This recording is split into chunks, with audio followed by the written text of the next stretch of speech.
अब हम प्रश्नावली 3 दो चर वाले रैखिक समीकरण युग्म के बेसिक कॉन्सेप्ट के बारे में समझेंगे। फिर इसके बाद हम क्वेश्चनों को भी सॉल्व करेंगे। तो चलिए हम इसका सबसे पहले बेसिक कॉन्सेप्ट समझ लेते हैं। जैसे यहाँ पे देखिए साथियों, 3.1 में दिया हुआ है, तो मैं इसे आपको लिखकर बढ़िया एकदम अच्छे से समझाता हूँ।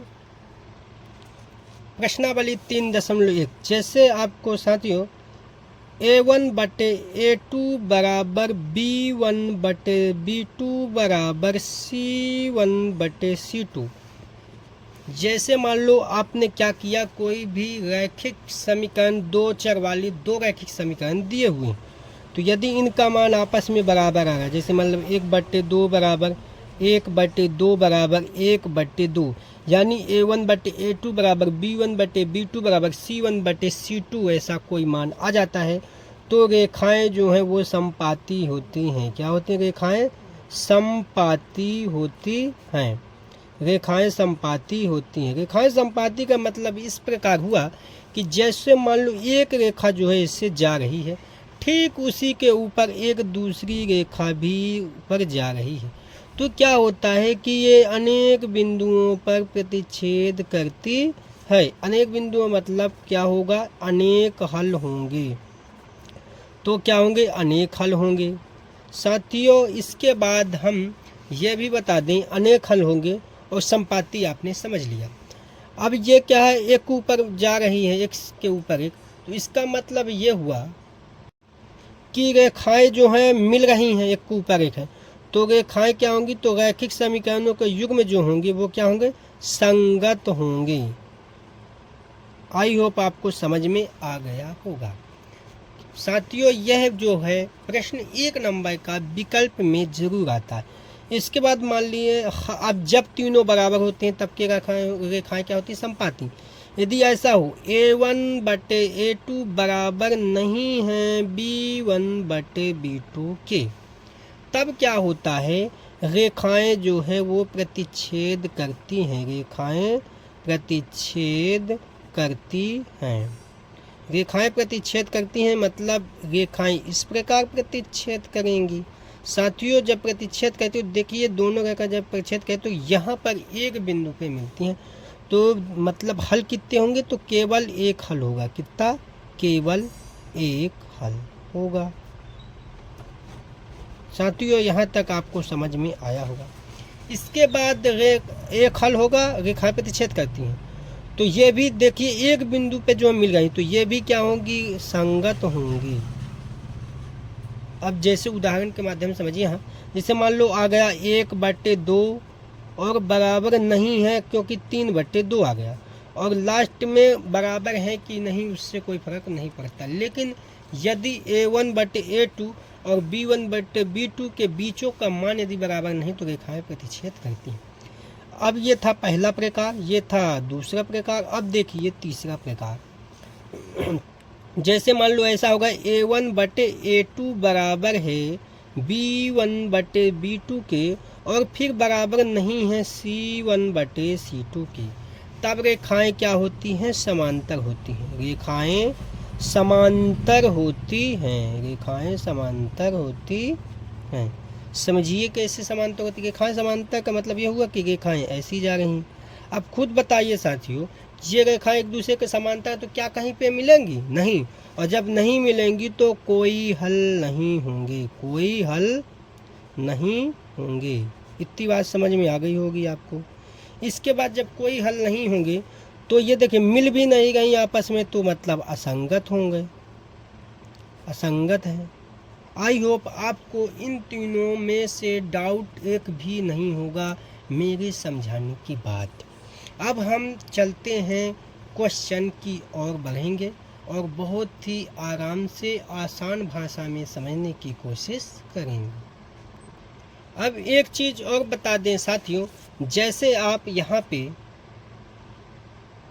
जैसे मैं आपको यहाँ पे दिया है दो चर वाले रैखिक समीकरण। क्या बोला है? दो चर वाले रैखिक समीकरण। ठीक है, तो दो चर वाले रैखिक समीकरण क्या होते हैं? तो जैसे आप जानते हैं कि चर मतलब होता है जो ABCD के अक्षर होते हैं, ABC ऐसे करके कहाँ तक होते हैं, Z तक। तो हम दो चर वाले रैखिक समीकरण इनके बारे में पढ़ रहे हैं। तो जैसे मान लो मैंने लिया यक्स, तो ये कहलाएगा एक चर, और हमने साथ में प्लस वाई ले लिया, तो ये हो गए दो चर। यक्स एक चर और वाई मिलाकर दो, कितने हो गए, दो चर। और बराबर में हम कोई भी संख्या मान लो एक ले लिए, तो ये कहलाएगा दो चर वाले रैखिक समीकरण। आई होप आपको समझ में आ गया होगा कि दो चर वाले रैखिक समीकरण किस प्रकार है। अब आप समझिए रैखिक क्या होता है। रैखिक का मतलब ये होता है कि यदि चर की अधिकतम घात कितनी हो, एक हो, तो यदि हम एक नहीं भी रखेंगे तब भी वो जो है, यदि हम x और y दिया हुआ है, यदि हम इसके पावर में जैसे अगर एक नहीं भी लगा है तो हम जानते हैं कि एक मान लेते हैं।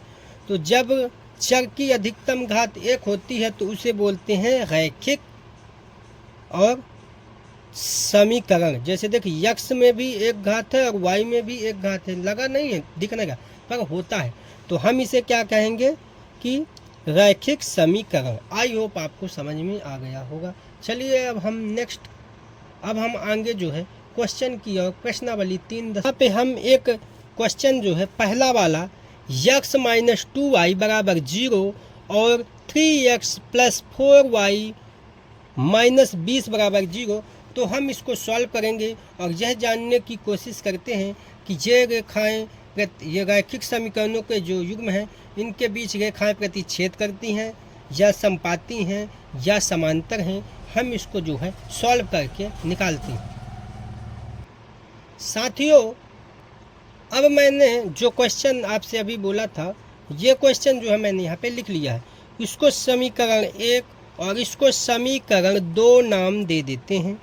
इसके बाद हम क्या करते हैं कि सबसे पहले व्यापक समीकरण a1x plus b1y plus c1 बराबर 0 एवं a2x plus b2y plus c2 बराबर 0 से तुलना करने पर। साथियों, अब हम क्या करेंगे कि तुलना करेंगे। तो तुलना जब करते हैं तो एक चीज़ का हमेशा ध्यान रखें, यहाँ देखिए यक्स का गुणांक a1 है, तो यहाँ यक्स का गुणांक क्या है, 1 होगा। जब नहीं दिया रहता तो हम जानते हैं कि 1 ही होगा यहाँ पे, तो हम यहाँ a1 बराबर 1 लिख लेते हैं। इसी प्रकार यहाँ पे देखिए y का गुणांक b1 है, तो यहाँ y का गुणांक कितना है, -2 है, यानी b1 के जगह -2 है, तो यहाँ पे b1 बराबर -2 रख लेते हैं। इसके बाद यहाँ पे देखिए साथियों c1, और यहाँ पे देखिए अचर पद कुछ नहीं है, तो यहाँ पे c1 बराबर 0 लिख लेते हैं। इसी प्रकार हम a2 बराबर, यहाँ पे देखिए यक्स का गुणांक a2 है, तो यहाँ यक्स का गुणांक क्या है, 3 है, तो यहाँ पे 3 लिख लेते हैं। उसी प्रकार b2 बराबर, और यहाँ y का गुणांक b2 है, तो यहाँ y का गुणांक 4 है, यानी b2 के जगह 4 है, तो हम यहाँ पे 4 लिख लेते हैं। उसी प्रकार यहाँ c2 देखिए, तो यहाँ c2 बराबर जो अचर पद है वो दिया हुआ है -20, तो हम यहाँ पे लिख लेते हैं। इसके बाद हम a1 बटे a2 का हम आपस में लिखेंगे मान, तो a1 के जगह 1 दिया है तो 1, और a2 के जगह 3 है तो 3 लिख लेते हैं। इसी प्रकार हम b1 बटे b2 भी निकालेंगे, तो यहाँ पे देखिए -2 बटे क्या है, 4 है, तो -2 बटे 4। इसी प्रकार c1 बटे c2, तो c1 का मान 0 है और बटे में c2 का मान -20 है, यानी इसका मान कितना आएगा, 0। अगर ये कट रहा है तो काट भी लेते हैं, तो 2 1 कम 2 और 2 दूनी 4, यानी b1 बटे b2 बराबर -1 बटे 2 आया हुआ है। इसके बाद साथियों हम क्या करेंगे कि यहाँ पे देखिए a1 बटे a2 बराबर नहीं है किसके, b1 बटे b2 की। देखिए आप नहीं है, क्योंकि 1 बटे 3 बराबर यहाँ 1 बटे 2 आया हुआ है, जो कि क्या है, एक दूसरे के बराबर नहीं है। और जब बराबर नहीं होते तो क्या होती हैं, रेखाएं प्रतिच्छेद करती हैं, रेखाएं प्रतिच्छेद करती हैं, जैसे हमने आपको बताया था, रेखाएं प्रतिच्छेद करती हैं। आई होप आपको समझ में आया होगा। इसके बाद हम अब आगे जो है क्वेश्चनों को सॉल्व करेंगे और बेहतरीन तरीके से एकदम। अब हम प्रश्नावली 3.1 का पहला क्वेश्चन सॉल्व करेंगे। जैसे कि यहाँ पे दिया हुआ है कि निम्न समस्याओं में रैखिक समीकरणों के युग्म बनाइए और उनके ग्राफीय विधि से हल ज्ञात कीजिए। पहला क्वेश्चन है, कक्षा 10 के 10 विद्यार्थियों ने एक गणित की पहेली प्रतियोगिता में भाग लिया। यदि लड़कियों की संख्या लड़कों की संख्या से 4 अधिक हो तो प्रतियोगिता में भाग लिए लड़कों और लड़कियों की संख्या ज्ञात कीजिए। साथियों, ऐसे कोई भी क्वेश्चन जब भी आपके पास आते हैं तो सबसे पहला काम आपको है कि एक को आप x मानेंगे और दूसरे को आप क्या मानेंगे, y।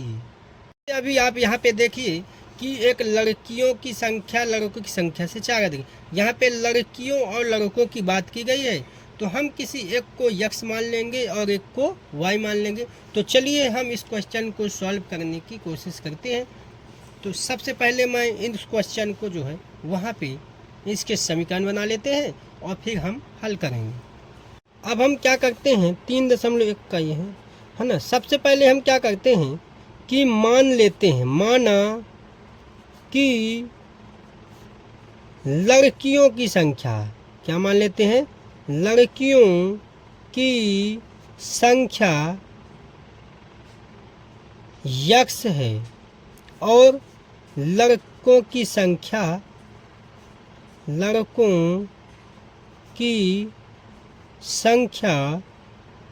y है। इस प्रकार हम सबसे पहले मान लेते हैं। ठीक है, बहुत ही ध्यान से समझिएगा, आपको एक बार में ही समझ में आ जाएगा यदि आप अच्छे से इसे ध्यान देंगे तो, क्योंकि हम बहुत ही आसान भाषा में आपको समझाने की कोशिश करेंगे।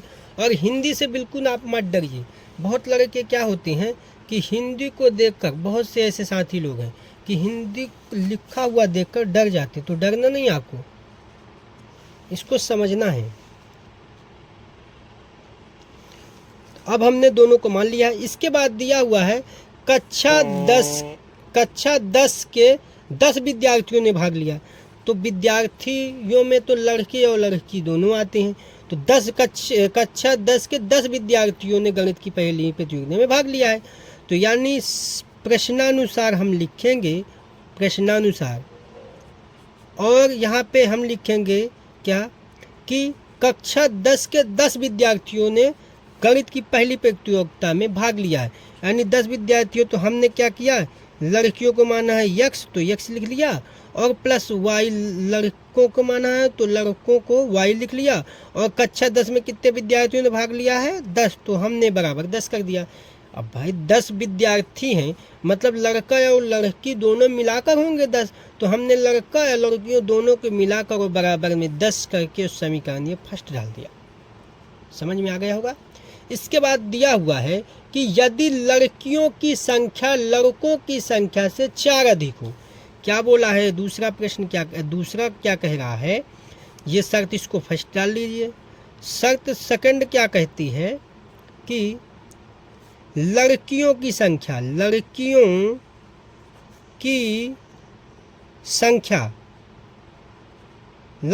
संख्या जो है वो लड़कों की संख्या से कितनी अधिक है, 4 अधिक है। यानी लड़कियों की संख्या लड़कों की संख्या से 4 अधिक है। अब बहुत से साथियों को पढ़ने में तो ऐसा लगा हो कि लड़कियों में जोड़ना चाहिए था, लेकिन ये तो लड़कों प्लस 4 कर दिया। साथियों आप खुद बताइए, जैसे यहाँ पे मान लो मैं लिख दिया 15, क्या लिख दिया 15, और बराबर इधर मैंने लिख दिया 10। अब हम क्या करते हैं, दोनों साइड बराबर करना होता। मैं यदि बोलूँ कि संख्या 15 10 से 5 अधिक है, तो आप खुद बताइए मैं 5 इधर जोड़ूंगा कि इधर, आप खुद सोचिए। तो यहीं पे वही भी बोल रहा है, लड़कियों की संख्या लड़कों की संख्या से 4 अधिक है, मतलब लड़कियों की संख्या जो है 4 अधिक है, तो प्लस लड़कों में जोड़ दूंगा तब ना लड़कियों की बराबर संख्या आएगी इधर। तो जिस प्रकार यहाँ 15 जो है 10 से 5 अधिक है, तो मैंने 10 में क्या जोड़ दिया 5, तो 10 और 5 15 आ गया बराबर। तो साथियों इसी प्रकार यहाँ भी है। अब हम आगे क्या करते हैं कि यहाँ पे लड़कियों की संख्या हमने मानी है x, तो x लिख लेते हैं, और यहाँ पे लड़कों की संख्या हमने y मानी है तो y, और +4 है तो 4। इस प्रकार हम लिख लेते हैं और हम इसे x माइनस वाई बराबर यहाँ पे 4 समीकरण 2 लिख देते हैं। साथियों यहाँ तक कितना समझ में आया होगा। इसके बाद हम क्या करते हैं कि ग्राफी विधि द्वारा आगे दिया ग्राफी समीकरण ग्राफी विधि द्वारा हल करना है। तो हम इसे जो है पहले समीकरण फर्स्ट उतार लेते हैं, समीकरण 1 से। तो समीकरण 1 क्या दिया हुआ है, x + y बराबर 10। अब हम क्या करेंगे, x के कोई एक मान ले लेते हैं। चलो हम x बराबर कुछ भी मान लेते हैं। तो मान लो हमने मान लिया क्या, x बराबर 3। तो हमने जब x बराबर 3 लिया तो हम इस x का मान 3 जो है यहाँ पे रखेंगे समीकरण 1 में। तो 3 + y बराबर कितना आ गया 10, यानी y बराबर 10 माइनस 3, तो y बराबर कितना आ गया साथियों 7। इसी प्रकार हम एक मान x बराबर 3 रखा तो कितना आया y बराबर 7। अब हम क्या करते हैं कि एक बार x बराबर हम कितना ले लेते हैं 6, तो x के जगह हम क्या रखेंगे अब 6 और प्लस y का y हो गया और बराबर 10। तो इस प्रकार y बराबर 10 माइनस कितना आ जाएगा 6, तो यानी y बराबर कितना मान आ गया हमारा 4। तो साथियों हमने जब x बराबर 6 लिया तो क्या आ गया y बराबर 4। अब हम आगे क्या करेंगे समीकरण 2 से, समीकरण 2 से। तो यहाँ पे अब हम हल करेंगे। अब हम आगे लिखेंगे समीकरण 2 से। अब अपना समीकरण 2 क्या है, तो यहाँ पे देखिए x माइनस वाई बराबर कितना है 4। तो हम x बराबर कुछ भी मान ले लेते हैं। तो चलिए हम x बराबर ले लेते हैं, मान लो कितना 3। तो x बराबर हमने ले लिया है क्या 3। तो यहाँ x के जगह रखेंगे 3 और माइनस y बराबर हम रखेंगे क्या 4। तो इस प्रकार माइनस y बराबर और 4 है, ये उधर पक्षांतर होगा तो -3। तो माइनस y बराबर कितना गया 1, यानी हम लिख सकते हैं y बराबर -1। तो हमने समीकरण 1 से अभी पहला मान निकाल लिया है। अब इसी प्रकार हम क्या करते हैं, एक x बराबर अब हम मान लेते हैं कितना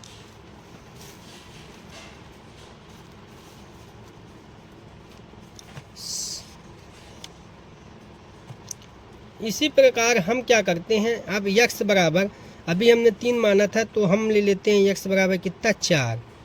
तो यदि x बराबर हम 4 लें तो यहाँ पे x के जगह हम क्या रखेंगे मान 4 और माइनस y बराबर 4।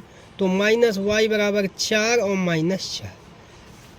इसके बाद माइनस y और 4 में 4 गए 0, तो y बराबर कितना मान आ जाएगा 0। अब हम क्या करते हैं, इसको जो है ग्राफ में हल करना है ग्राफी विधि से। तो हम क्या करेंगे, इन जितने मान आए हुए हैं उन सब को रख लेते हैं कहाँ पे, ग्राफ बनाने के लिए। तो चलिए हम इसको लिख लेते हैं। साथियों जैसे यहाँ पे ग्राफ बना चुका हूँ मैं, और यहाँ पे आपको एक चीज़ ध्यान देना है कि जैसे यहाँ पे ग्राफ अब बन चुका है, अब यहाँ पे हम ग्राफ जो है खींचेंगे। तो x बराबर कितना दिया हुआ है 3, तो हम x बराबर यहाँ देखिए बिंदु 3 है, यहाँ x प्लस होता है साथियों और यहाँ x माइनस। इसी प्रकार यहाँ y प्लस और यहाँ y माइनस होता है, ये चीज़ का ध्यान रखिएगा। अब x बराबर कितना है 3 है, तो x बराबर 3, y का मान जो है 7 है। तो देखिए यहाँ पे y का मान 7, 1 2 3 4 5 6 7 यहाँ पे है। तो हम क्या करेंगे कि यहाँ पे स्केल रखेंगे और यहाँ से 3 जो बिंदु x पे दिया हुआ है उसको हम सीधे बिंदु यहाँ पे ऐसे खींचेंगे और साथ में यहाँ से y का भी खींचेंगे। तो देखिए दोनों का बिंदु जब हम यहाँ से खींचते हैं तो कहाँ पे बिंदु आता है, यहाँ पे ये आ चुका है। साथियों आपको समझ में आ रहा होगा। तो ये बिंदु कहाँ पे मिलते हैं, यहाँ पे। उसी प्रकार ठीक हम क्या करते हैं अब कि एक बिंदु दूसरा है x बराबर 6, तो देखिए यहाँ पे 6 है और इसी प्रकार y बराबर कितना है 4 है। तो यहाँ से और प्लस में 4 है, तो यहाँ तो देखिए ये वाला यहाँ से आएगा और ये वाला इधर से जाएगा। तो यहाँ पे मिला लेते हैं हम। तो यहाँ पे 6 मिलाते हैं तो ये इधर से ऐसे हो गया और यहाँ से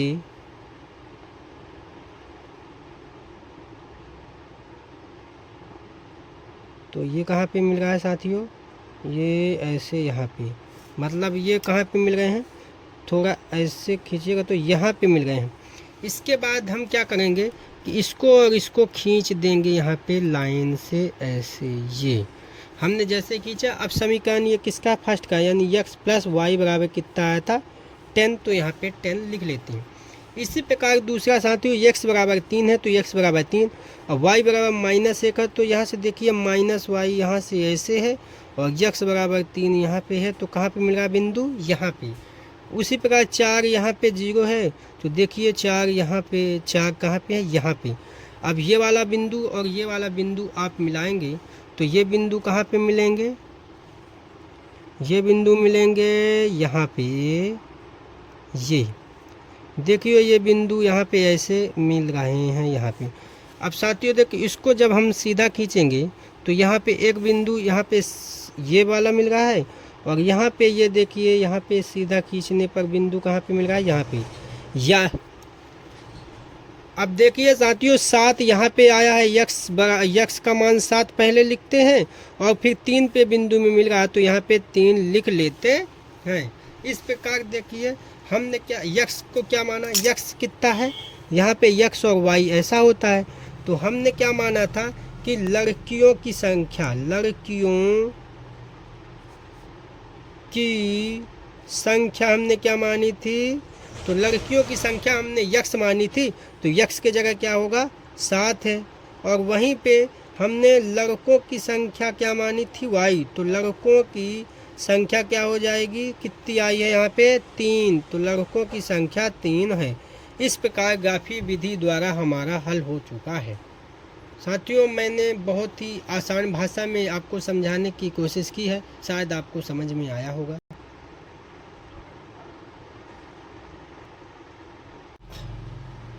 अब हम प्रश्नावली 3.1 का पहले का दूसरा जो दिया हुआ है, 5 पेंसिल तथा 7 कलमों का मूल्य 50 रुपये है, जबकि 7 पेंसिल तथा 5 कलमों का कुल मूल्य 46 रुपये है। एक पेंसिल का मूल्य तथा एक कलम का मूल्य ज्ञात कीजिए। हमें एक पेंसिल तथा एक कलम का मूल्य ज्ञात करना है तो सबसे पहले साथियों हम क्या करते हैं, एक को x मान लेते हैं और एक को y मान लेते हैं। तो यहाँ पे लिखा है सबसे पहले हम मानते हैं, माना कि एक पेंसिल का मूल्य, एक पेंसिल का मूल्य x रुपये है और एक कलम का मूल्य y रुपये है। साथियों आपको समझ में आ रहा होगा, हमने सबसे पहले क्या किया, एक पेंसिल का मूल्य x रुपये मान लिया और एक कलम का मूल्य y रुपये मान लिया है। इसके बाद दिया हुआ है 5 पेंसिल, प्रश्नानुसार अब हम लिखेंगे प्रश्नानुसार। 5 पेंसिल तथा 7 कलम का कुल मूल्य कितना है 50 रुपये, यानी 5 पेंसिल तथा 7 कलमों का मूल्य बराबर 50 रुपये। तो देखिए एक पेंसिल को हमने माना है x रुपये, तो 5 पेंसिल है तो हो जाएगा 5x प्लस 7 कलम, तो एक कलम बराबर y रुपये है तो 7 कलम बराबर हो जाएगा 7y और बराबर 50 रुपये। ये आ चुका है आपका फर्स्ट समीकरण। इसी प्रकार सेकंड क्या दिया हुआ है यहाँ पे कि 7 पेंसिल तथा 5 कलम का मूल्य 46 रुपये है। क्या बोला उसने, ये शर्त फर्स्ट थी, शर्त सेकंड क्या बोलता है कि 7 पेंसिल तथा 5 कलमों का मूल्य, 5 कलमों का मूल्य बराबर कितना है 46 रुपये। तो हम यहाँ पे 46 रुपये है। तो हमने क्या बताया आपको कि यदि एक पेंसिल बराबर कितना है यक्स, तो 7 पेंसिल बराबर 7 यक्स तथा 5, तो यहाँ 5 और एक कलम बराबर वाई है, तो 5 कलम बराबर 5 वाई और बराबर यहाँ पे आ जाएगा 46। समीकरण 2 आ चुका है। अब साथियों हमको ग्राफी विधि द्वारा हल करना है, तो पहले हमने जो क्वेश्चन किया ठीक उसी प्रकार हम भी इसको हल करेंगे। तो चलिए हम इसको करते हैं। समीकरण 1 से, समीकरण 1 से, समीकरण 1 क्या दिया हुआ है 5x + 7y बराबर 50। अब हम क्या करते हैं कि x बराबर हम कितना मान लेते हैं, मान लो 3 हमने मान लिया, x बराबर 3। तो क्या होगा साथियों यहाँ पे 5 और x के जगह हम रख देंगे 3 और प्लस 7y बराबर 50। तो 5 तिहाई 15 प्लस 7y बराबर 50, तो 7y बराबर 50 और ये 15 उधर पक्षांतर करेंगे तो आ जाएगा -15। तो 7y बराबर 35, तो y बराबर आएगा 35/7, तो 7 पन्ना 35। y का मान कितना आया साथियों 5। इसके बाद हम क्या करेंगे कि हम फिर से जो है यहाँ पे x बराबर हम मान लेते हैं कितना, अब चलो मान लेते हैं कितना 6 मान लेते हैं, ठीक है, अपने से तो मानना है। तो यहाँ पे हम अब जो है समीकरण देखिए यहाँ पे क्या दिया 5, तो 5 और x की जगह हम क्या रखेंगे 6। तो यहाँ पे हम रखेंगे 5 × 6 और प्लस 7y बराबर 50। तो यहाँ 5 छक्का 30 प्लस 7y बराबर 50। तो अब हमारा होगा 7y बराबर 50 - 30। तो यहाँ पे आएगा y बराबर 50 में से 30 गए 20 और बटे में 7। तो y बराबर कितना आएगा साथियों 20/7। ये आपका चुका है। फिर हम इसको दशमलव में आगे जब मान निकालेंगे तो दशमलव में लिख लेंगे।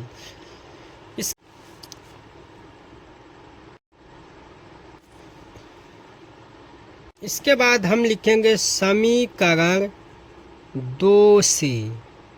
तो यहाँ पे समीकरण 2 क्या है अपना 7x + 5y बराबर 46। अब साथियों हम क्या करते हैं कि x बराबर मान ले लेते हैं कितना 3x मान लेते हैं। तो यहाँ पे 7 × 3 + 5y बराबर 46। तो 7 × 21 + 5y बराबर 46। तो 5y बराबर 46 और ये 21 उधर पक्षांतर करेंगे तो -21। तो 5y बराबर 46 में से 21 गए 25। तो y बराबर 25/5, तो 5 25। तो y बराबर कितना आ जाएगा साथियों 5। फिर हम क्या करेंगे आगे इसको, इसके बाद हम क्या करते हैं x बराबर अपने से कुछ भी मान लेते हैं। तो चलिए हम मान लेते हैं x बराबर यहाँ पे क्या 6। चलिए 6 मान लेते हैं, ये ले लिया हमने 6। तो जब हमने 6 माना तो यहाँ पे 7 गुणते और x के जगह रख देंगे 6 और प्लस 5y बराबर 46। तो यहाँ पे 42 + 5y बराबर 46। तो यहाँ पे आ जाएगा 5y बराबर 46 और -42। तो y बराबर 46 में 42 गए 4/5। तो यहाँ पे y बराबर मान आ चुका है साथियों और हम दशमलव में उधर फिर मान निकाल लेंगे। अब हम इन मानों को इकट्ठा लिख लेते हैं और फिर ग्राफ खींचने की कोशिश करते हैं। अब हम यहाँ पे खींचेंगे क्या ग्राफ। तो देखिए साथियों यहाँ पे दिया हुआ है x बराबर 3। तो देखिए यहाँ पे 1 2 3 1 सेंटीमीटर के अंतराल में हमने खींचा है। तो x बराबर 3 और y बराबर यहाँ पे देखिए प्लस y है। तो यहाँ पे देखिए ये y रेखा है गई है, तो यहाँ पे y यहाँ पे है। तो अब हम क्या करेंगे कि x का जो अक्ष में 3 आया है वो इधर से ऐसे खींचेंगे और y को इधर से खींचेंगे। जब लाइन इधर से खींचेंगे तो ये कहाँ पे मिलेंगे साथियों, जैसे ये मैंने इधर से खींचा और इधर से 5 हमने ये खींचा तो ये किधर आया साथियों, इधर मिल रहा है। इसी प्रकार x बराबर 6 है तो 6 यहाँ पे है और y बराबर कितना है 20/7 यानी 2.8। तो 2.8 कहाँ पे है? तो देखिए हम स्केल से यदि रख के नापें तो 2.8 लगभग कहाँ पे आ रहा है? यहाँ पे 2.8। तो हम क्या करेंगे, यहाँ से ये वाला लाइन ऐसे खींचेंगे और इधर से तो चलिए हम खींच लेते हैं। तो जैसे यहाँ से मैंने खींचा, ये 6 से यहाँ खींचा और 2.8 इधर से हम खींचेंगे तो ये कहाँ पे मिलते हैं साथियों? ये इधर बिंदु पे मिलेंगे, इधर ये बिंदु पे। फिर हम क्या करते हैं, इन दोनों बिंदुओं को आपस में यहाँ से जोड़ के ऐसे और लिख देते हैं समीकरण फर्स्ट। तो समीकरण हमारा फर्स्ट क्या था? तो समीकरण फर्स्ट हमारा था 5x + 7y = 50। अब हम दूसरा खींचेंगे यहाँ पे समीकरण 2 का। तो समीकरण 2 में देखिए x बराबर 3 है और y बराबर 5, सेम यहीं पे है। दूसरा है x बराबर 6 और y बराबर कितना है 0.8, यानी 0.8 कहाँ पे आएगा? लगभग यहाँ पे। तो साथियों यहाँ से ऐसे जाना है और ऐसे यहाँ पे। तो हम आपस में इनको जब खींचेंगे तो ये कहाँ पे मिलेंगे आपस में बिंदु? यहाँ पे ऐसे जाएंगे। अब देखिए साथियों दोनों बिंदु जो है कहाँ पे मिल रहे हैं? यहाँ पे और यहाँ पे। ठीक है, तो x का मान यहाँ, अगर ये इस बिंदु से यहाँ की और नीचे की ओर जाएं तो x का मान कितना है? 3 है। और इधर से यदि यहाँ पे जाएं तो y का मान कितना है? 5 है। ठीक है साथियों, अब यहाँ पे हम लिखेंगे लास्ट में कि एक पेंसिल का मूल्य 3 रुपये और एक कलम का मूल्य 5 रुपये है। साथियों आपको समझ में आया होगा। वीडियो देखने के लिए धन्यवाद।